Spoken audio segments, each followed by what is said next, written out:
हम लोग का एक्सरसाइज जो है प्रश्न वाली 6.1 समाप्त हो चुका है। हमने उसमें क्या क्या हमने पढ़ा, तो पहला हमने पढ़ा कोई भी जो दो आकृति है समरूप कब होगा और सर्वांग सम कब होगा। तो हमारा यही कंडीशन था कि समरूप कब होगा। सो देखो थोड़ा सा समझ लेते हैं पीछे वाला, उसके बाद हम लोग एक बढ़िया सा वी इम्पोर्टेंट थ्योरम करेंगे जो कि एग्ज़ाम में पूछा ही जाता है। हाँ, पूछ देगा, 100% पूछेगा। ठीक है, देखो हमने क्या पढ़ा कि समरूप कब होता है। इसका कंडीशन, इसका मान लो दो ट्रायंगल है, सेम सेम होना चाहिए। ठीक, मतलब कि इसका एंगल यानी संगत कोण जो है बराबर होना चाहिए और संगत भुजाएं जो है एक ही अनुपात में होना चाहिए। इसका एंगल यानी कोण एक ही अनुपात, मतलब इसका जो कोण है वो बराबर होना चाहिए। दूसरा कंडीशन क्या था समरूपता होने का, इसका जो संगत भुजाएं हैं यानी ये भुजा बराबर ये भुजा बटा में ये भुजा बटा में ये भुजा, मतलब एक ही अनुपात में होना चाहिए। तो संगत भुजाओं का अनुपात, संगत भुजाओं का अनुपात बराबर होना चाहिए।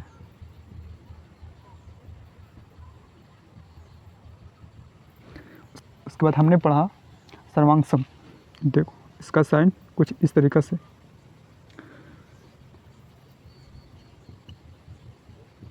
सर्वांग सम कब होगा, मान लो दो आकृति है, ठीक,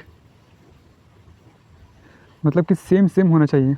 ऐसा आकृति कि ये वाला उठ करके इस पर एज टी बैठ जाने पर पता ही ना चले कि एक मतलब दो आकृति है। सो यही होता है सर्वांग सम। तो इसका एंगल बराबर, ये एंगल बराबर होता है इसका, ये एंगल बराबर होता है इसका, ये एंगल बराबर होता है इसका और ये एंगल बराबर होता है इसका। दूसरा कंडीशन, इसका जो भुजा है मान लो A B C D, P Q R और एस, ए सी बराबर होना चाहिए पी एस का, ए बी बराबर होना चाहिए पी क्यू का और बी डी बराबर होता है क्यू आर का और सी डी बराबर होता है इस आर का।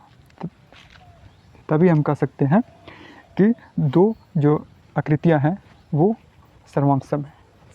ये तो हमने पढ़ा था पीछे वाली क्लास में। अब हम लोग थ्योरम करने वाले हैं।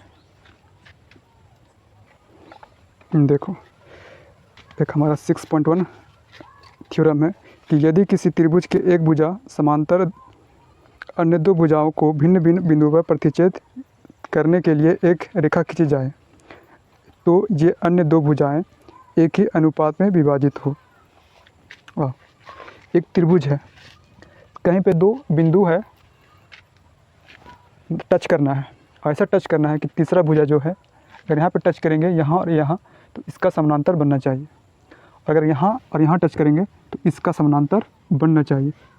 तो हमने दो बिंदु लिया, एक यहाँ पे और एक यहाँ पे, जो कि इसका और इसका समानांतर है। तो हमें प्रूव करना है कि ए डी, देखो ए बी सी डी ई, हमें प्रूव करना है ए डी बटा डी बी बराबर होता है ए ई बटा ई सी का। ठीक, कैसे प्रूव करेंगे, थोड़ा लिखते हैं लैंग्वेज। उसके बाद ना ये हमारा ए डी ई लेना पड़ेगा, फिर डी ई बी लेना पड़ेगा, उसी तरह से ए डी ई लेना पड़ेगा इसके लिए, फिर इधर से ये लेना पड़ेगा। अब लिखो,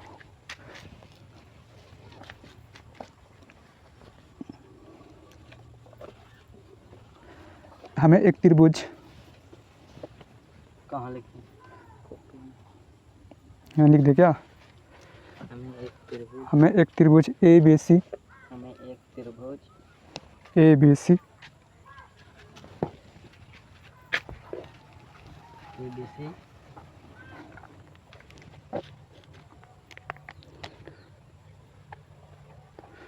दिया है। हमें एक त्रिभुज ए बी सी दिया है। ठीक, जिसमें भुजा, इसी से आगे ना लिख सके इधर। हाँ दम लिख सकते हैं, जिसमें भुजा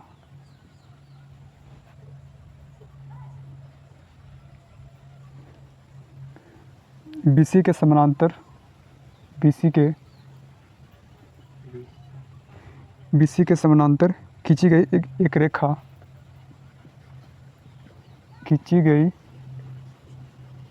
एक रेखा, अन्य दो भुजाएं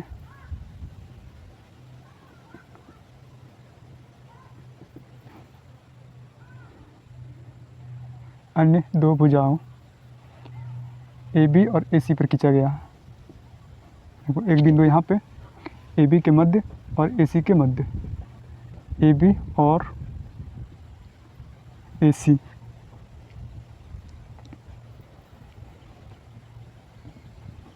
को क्रमशः D और E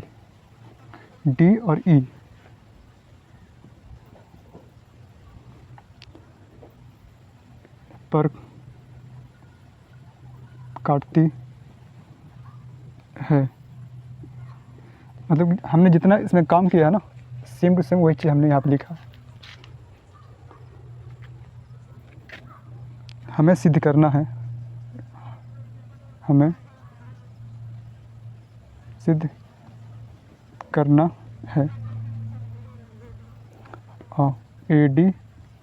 AD बटा DB बराबर होता है AE बटा EC का।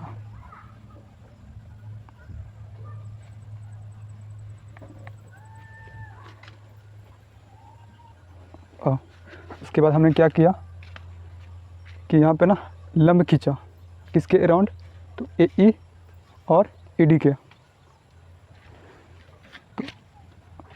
तो तब AD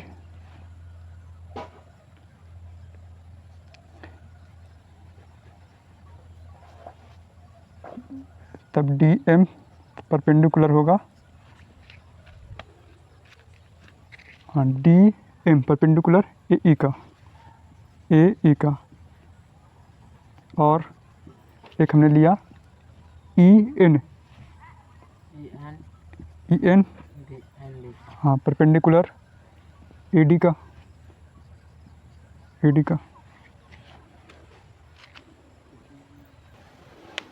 अब एरिया ऑफ मतलब त्रिभुज का एरिया ADE, तो एक तरह का क्या बन गया, समकोण त्रिभुज, राइट एंगल ट्रायंगल।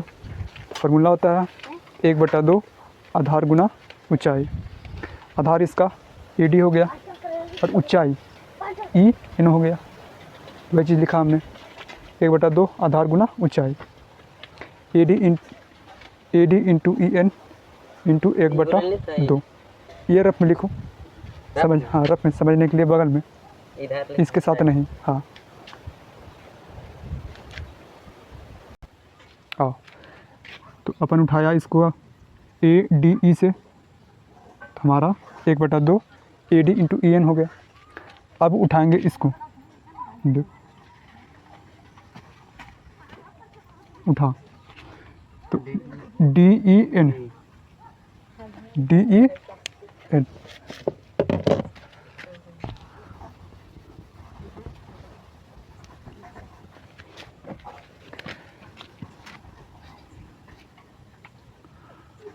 तो DE और B, देखो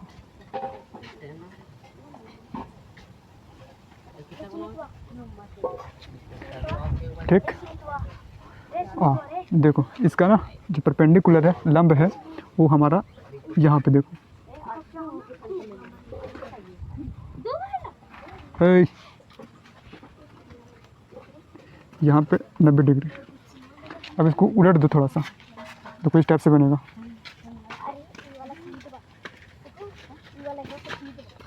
यहाँ पे 90 डिग्री और यहाँ पे D, यहाँ पे B और यहाँ पे E हो गया।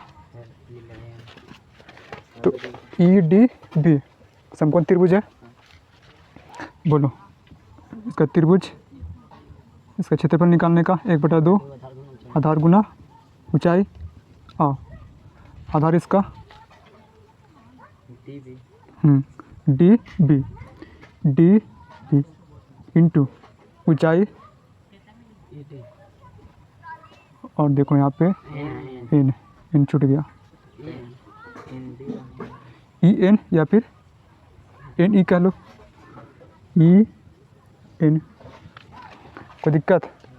तो इसको उतारो रफ में, और यहाँ पे area of E D B,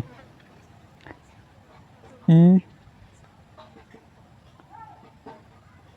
D B 1/2 आधार गुना ऊंचाई,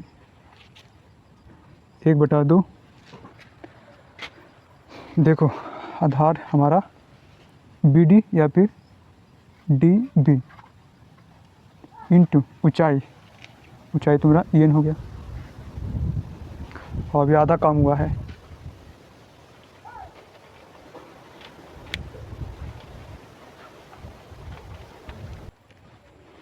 देखो ऐसे करते हैं ना, इसको समीकरण 1 मानते हैं और इसको 2। क्यों मान रहे हैं ऐसा? देखो हमने देखा कि हमें ए डी बटा डी बी बराबर ए ई बटा इसी प्रूव करना है। ए डी और बटा में डी बी, ए डी यहाँ पे दिख रहा समीकरण 1 में, और बटा ने डी बी दिख रहा। देखो ई एन 1/2 1/2 सब खत्म हो जाएगा। कब खत्म होगा? जब समीकरण 1 और 2 मान होता है। समीकरण 1 और 2 मान लिए हैं, उसके बाद हम डिवाइड कर देंगे, भाग कर देंगे। समीकरण 1 और 2 से, समीकरण 1 और 2 से देखो, तो area of A D E बटा में area of E D B, कोई दिक्कत? अब बटा कर रहे हैं इसको, क्यों कर रहे हैं? क्योंकि हमको ये चीज़ लाना है, तो प्रूफ करके ए डी बटा डी बी लाना है, सीधे करना यही चीज़ है हमको। तो आधा में यहाँ से उठा लेंगे, तो 1/2 ए डी और इंटू ई एन, फिर उठा समीकरण दूसरा को 1/2 डी बी और ई एन। कोई दिक्कत? वो सेम क्या बचा? हाँ देखो ये चीज़ सेम बचा, ए डी बटा डी बी, यानी कि क्षेत्रफल A D B A D E और क्षेत्रफल ई डी बी बराबर ए डी बटा डी बी। चलो आधा काम हो गया है, आधा और काम करना है। यहाँ तक पहले लिखो।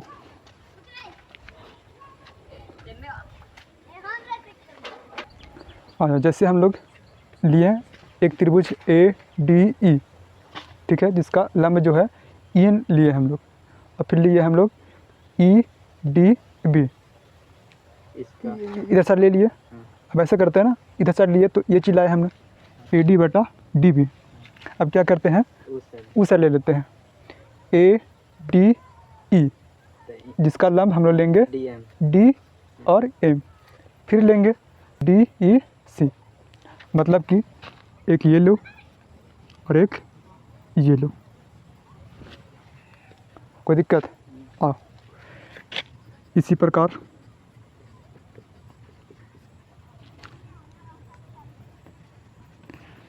क्षेत्रफल ए डी ई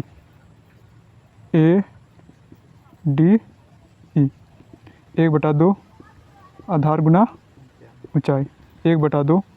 आधार कौन सा इसमें होगा?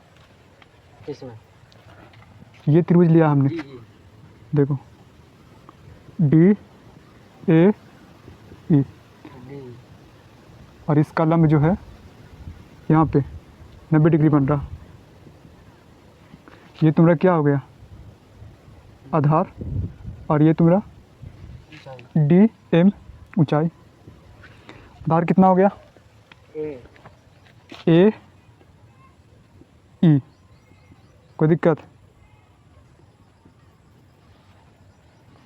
और ऊंचाई डी एम। फिर ले लो area of D E C, D E C, देखो डी ई सी, इसका लंब कौन सा लेंगे, इसका हमने लिया था डी ई बी का, तो लंब हमने ई एन, हाँ, तो डी ई और सी इसी टाइप से है ना। और इसका जो लंब है यहाँ पे ए में 90 डिग्री बन रहा है यहाँ पे। हाँ, बोलो 1/2 आधार गुना ऊंचाई। आधार कितना हो गया, 1/2 ई सी, और ऊंचाई तुम्हारा डी एम। कोई दिक्कत, देखो ए ई सी, ए ई और ई सी सेम सेम कुछ मिल रहा होगा, डी एम 1/2 क्या करेगा, समीकरण 1 और 2 से लेगा, फिर इसको डिवाइड कराएगा। इसको मानेंगे तीसरा और इसको चौथा। 1 और 2 मान चुके हैं इससे पहले, सेम सेम मानेगा तो फिर ये लेगा कि लेगा। समीकरण तीसरा और चौथा से आप बना के ला दो, इतना बटा इतना बराबर कुछ आएगा। लिया समीकरण तीसरा और चौथा, देखो बन गया है। सिर्फ हमको बराबर में लिख लेना है।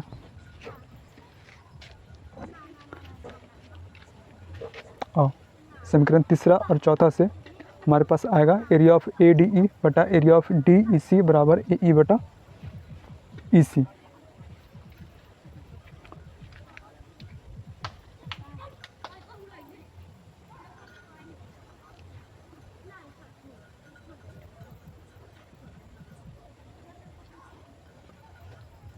देखो पीछे वाला में घेरा लगाए थे, दाहिना तरफ जो था ना ए डी बटा डी बी, और इसमें आया ए ई बटा ई सी। ए डी बटा डी बी नहीं, ए डी बटा डी बी अब बराबर ए ई बटा ई सी कर देना है। कैसे करना है, देख हमने चतुर्भुज यहाँ से लेते हैं, यहाँ से काट के निकालते हैं।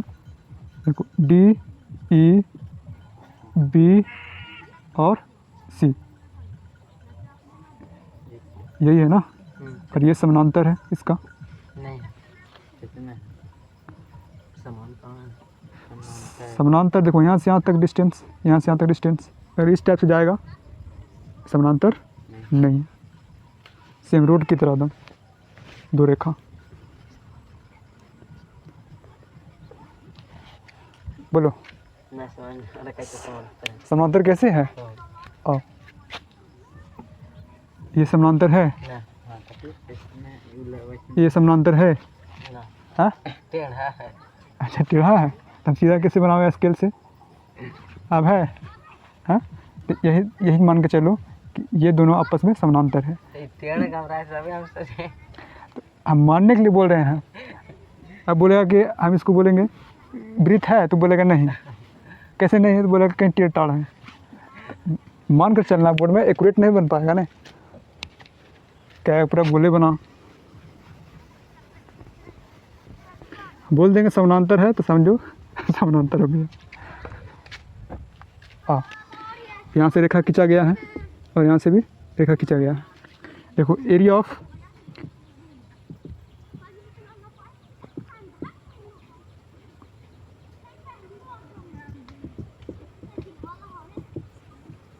Area of E D B बराबर होता है area of E D C. कब होता है? जब समानांतर रेखा रहेगा और इस बिंदु से एक लाइन खींचा रहेगा इस बिंदु पर, और इस बिंदु से इस बिंदु, मतलब मिलना चाहिए दोनों, और समानांतर रहेगा। तो ये वाला जितना क्षेत्रफल होगा ना उतना ही इसका होगा। मतलब यहाँ पे त्रिभुज 2 बन रहा है, तो इसका क्षेत्रफल बराबर होता है इसका। और ऐसे तो बनबे ना करेगा इला। चाहो तो एक स्टेप आगे चल जाओ, इतना बराबर इतना कर दो, बट्टा में करेगा ना, बट्टा में करेगा, ऊपर लग कटेगा, अब बचेगा तुम्हारा ये त्रिभुज डी ई बी बराबर एरिया ऑफ त्रिभुज डी ई सी। जब इतना बराबर इतना है तो इतना बराबर इतना हो जाएगा। और लिखो ना ए ई बट्टा ई सी बराबर हो जाएगा ए डी बट्टा डी बी। हम लोग के यही प्रूव करना था। हाँ, सिद्ध हुआ। अतः सिद्ध हुआ ए ई बटा ई सी बराबर ए डी बटा डी बी।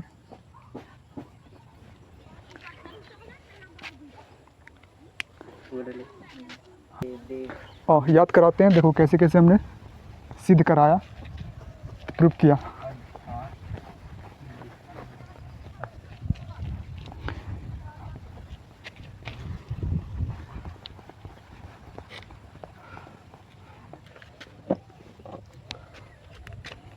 और एक त्रिभुज है, याद करो, दो ऐसा बिंदु लेना है कि तीसरी भुजा का समानांतर होना चाहिए। समानांतर मतलब पैरेलल, सीधा लाइन। तो हमने लिया यहाँ पे एक लाइन और एक लाइन यहाँ पे, इसका समानांतर। चाहो तो फिर यहाँ और यहाँ ले सकते हो, फिर इसका समानांतर करना पड़ेगा इस लाइन का। ठीक, ए बी सी, इसको माने हैं डी और ई। ठीक, और जो जो इस पर काम करेगा ना वो चीज़ लिखना पड़ेगा। हाँ, तो हम लोग के प्रूफ क्या करना था, ए डी इतना बटा इतना, डी बी बराबर ए ई बटा ई सी। ठीक, तो ये प्रूफ कराने के लिए हमें क्या करना पड़ता है, बोलो। देखो, एक लाइन लेते हैं, डॉटेड लाइन, डी सी से मिलाते हैं, और फिर यहाँ से एक लंब ले लेते हैं, समकोण त्रिभुज बन जाता है यहाँ पे 90 डिग्री। फिर क्या करते हैं, बाहर के बन रहा है। एक यहाँ से डॉटेड लाइन,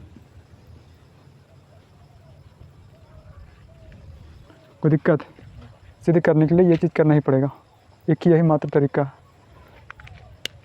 यहाँ पे क्या मानते हैं, इस लाइन को एम एन, चलो एन एम कुछ मान लो, एन एम।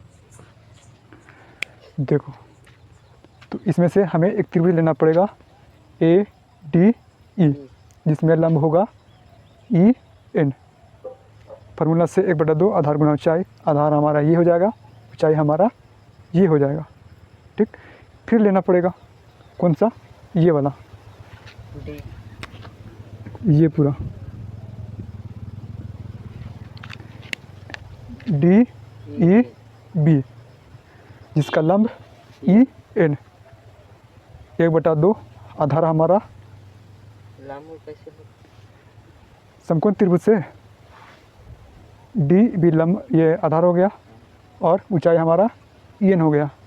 इसको मानेंगे 1 और इसके मानेंगे 2। 1 और 2 से बट्टा में करेंगे तो 1/2 कट गया, फिर हमारा लंब भी कट गया।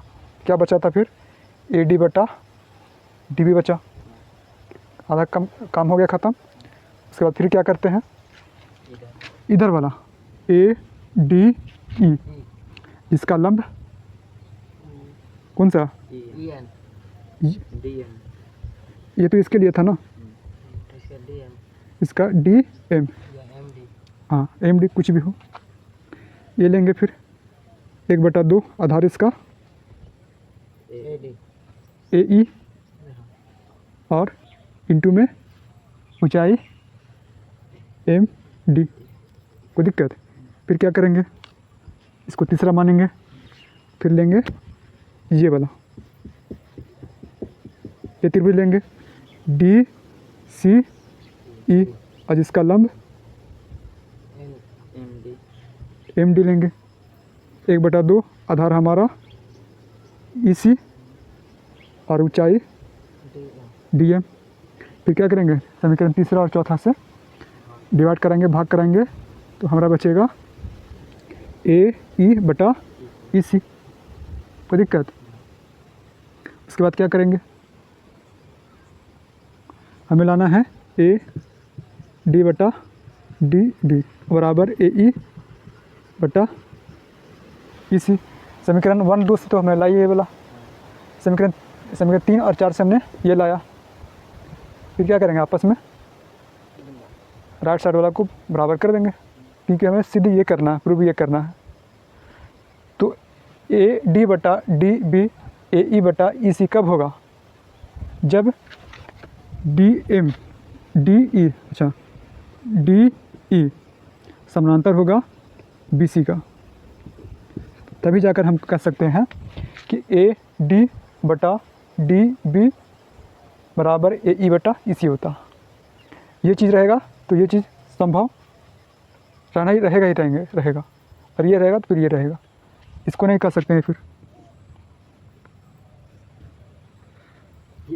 ए बी सी डी और ई, इसको नहीं कह सकते हैं।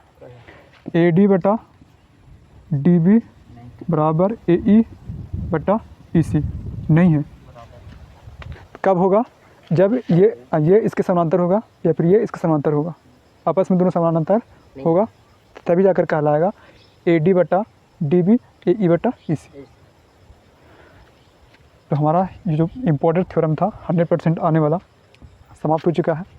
6.2 ट्राई करना, क्वेश्चन नंबर 1 और 2 बनेगा तो ठीक, नहीं बनेगा तो कल बनाएंगे।